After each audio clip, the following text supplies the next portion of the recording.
Hi, magandang araw. Meron na naman tayong dalawang kitten na ipapa-adapt ngayong araw na ito. So, tatagpo ako sa kanila ngayon. Ito si Tiger. Ayan, siya ay 2 months old na. Pero healthy naman sila kasi nga napaka-breastfeed sila sa kanilang mama cat. So, inilayo ko na siya kay mama cat kanina para hindi mabigla siya. Morning pa lang kinuha ko na dun kay mama cat. Tapos dinala ko na dito sa bahay. At ito namang isa, si Whitey. Medyo nagluluha yung mata niya. Pinatakan ko na din siya ng eye drops, para medyo malinis. And nilinis ko na din siya. Ihahabilin ko na lang mamaya dun sa mag-a-adapt.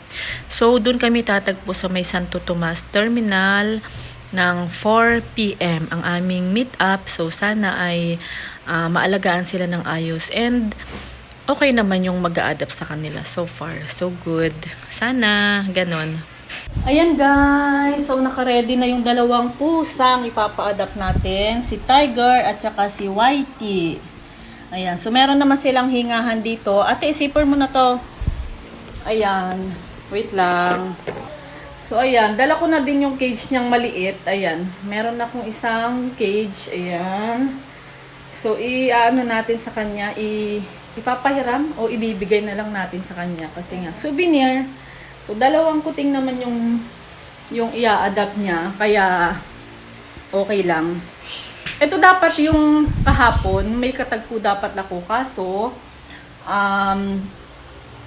tawag dito, parang may nangyaring basta hindi ko siya nakita. Hindi ko nakita yung white na kuting. Kaya, ang nangyari niyan, hindi na daw niya i-adapt. Ngayon, may mag-a-adapt ng bago. O, babay ka na kay Tiger at kay Whitey.